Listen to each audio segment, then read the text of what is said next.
So hello everyone, কেমন আছে তোমরা সবাই? আশা করছি তোমরা সবাই খুব ভালো আছো। আজকে আমরা একটা জায়গায় যাচ্ছি, আর যাওয়ার পথে ব্রিটিশ আমলে সেই নীলকর সাহেবদের পুঁথি চোখে পড়লো। অবশ্যই এটার বেশিরভাগটাই মাটির নিচে চাপা পড়ে গেছে। আর এই দেখো, কথা বলতে বলতে আমরা চলে আসলাম আমাদের মূল গন্তব্যস্থলে। মূলত যেটা দেখার জন্য এই ভর দুপুর বেলা আমরা সবাই মিলে বাড়ির থেকে বেরিয়ে এসেছি। আচ্ছা, তোমরা একটু ভালো করে দেখো তো এই জায়গাটাকে চিনতে পারছো কিনা। আরে বাবা, আমি জানি তোমরা অনেকেই জায়গাটাকে চিনতে পারছো না। আচ্ছা, একটু মনে করে দেখো তো, সেই মনসামঙ্গল কাব্যের বেহুলা লক্ষিন্দরের কথা তোমাদের মনে আছে? এটাই হচ্ছে সেই জায়গা যেখানে লক্ষিন্দরের পিতা চাঁদ সওদাগর বাবা মহেশ্বরের পুজো করতেন। আর এই মন্দিরটা চাঁদ সওদাগরই নাকি প্রতিষ্ঠা করেছিলেন। আর এই মন্দিরটা সিঁড়িগুলো দেখো কি সুন্দর করে আলপনা করা। অবশ্যই আলপনাগুলো পরে করা হয়েছে। আর এই মন্দিরে নাকি চাঁদ সওদাগর রোজ পুজো করতেন। আর তার এখানে এই বাবা মহেশ্বরকে পুজো করা নিয়ে তো এত কিছু ঘটেছিল। দেখো, আমরা তো এখানে এসেছিলাম শুধুমাত্র মন্দিরটা ঘুরে ঘুরে দেখতে, কিন্তু এইখানে এসে আমরা এক অদ্ভুত ঘটনার সাক্ষী হয়ে গেলাম, যেটা আমরা কখনোই আশা করি। আমরা এখানে এসে দেখছি একটা ছেলে আর একটা মেয়ের বিয়ের জন্য তোড়জোড় করা হচ্ছে। আর আমরা জানতে পারলাম যে মেয়েটা নাকি পালিয়ে এসে এখানে বিয়ে করছে। আর ছেলের পরিবারের কিছু লোকও এখানে আছে। ওই যে তোমরা যে মেয়েটাকে দেখতে পাচ্ছ,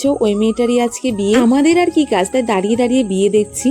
চলো, এইদিকে বিয়ে হতে থাক, আর আমি তোমাদের আর একটা জিনিস দেখিয়ে নিয়ে আসি। দেখো, এটাই সেই শিবলিঙ্গ যেখানে চাঁদ সওদাগর পুজো করতে। দেখো, চারিদিকটা কি শুনশান শান্ত জায়গা, আর এত গরমের মধ্যেও না কি সুন্দর ঠান্ডা হাওয়া দিচ্ছিল। মন্দিরের সামনে বেশ বড় বড় অনেকগুলো গাছ আছে, আর তাই তো এত সুন্দর ঠান্ডা হাওয়া আসছে। কি অদ্ভুত ব্যাপার না? আমরা এসেছিলাম মন্দির দেখতে, আর এসে দেখছি বিয়ে। আর আমাদের দেখে ওরা ভীষণই লজ্জা পাচ্ছিল, তাই আমরা বাইরে এসে দাঁড়িয়ে দাঁড়িয়ে সবাই একটু গল্প করছিলাম। আর এইদিকে দেখো, গাছগুলো কি ভীষণ বড় বড়। আর এই দেখো, তোমাদের সঙ্গে কথা বলতে বলতে এইদিকে মালা বদলও শুরু হয়ে গেছে। আর ওদের এই নতুন জীবনে চলার পথে আমার তরফ থেকে রইলো অনেক অনেক শুভকামনা। আর এইদিকে মন্দিরের চারিদিকে শুধু ঘন্টা ঝুলে আছে। ঘন্টাগুলো অনেক বড় বড় আর ভীষণ ভারী। আর আমিও ঘন্টাগুলো একটু বাজিয়ে দেখছিলাম বাজছে কিনা।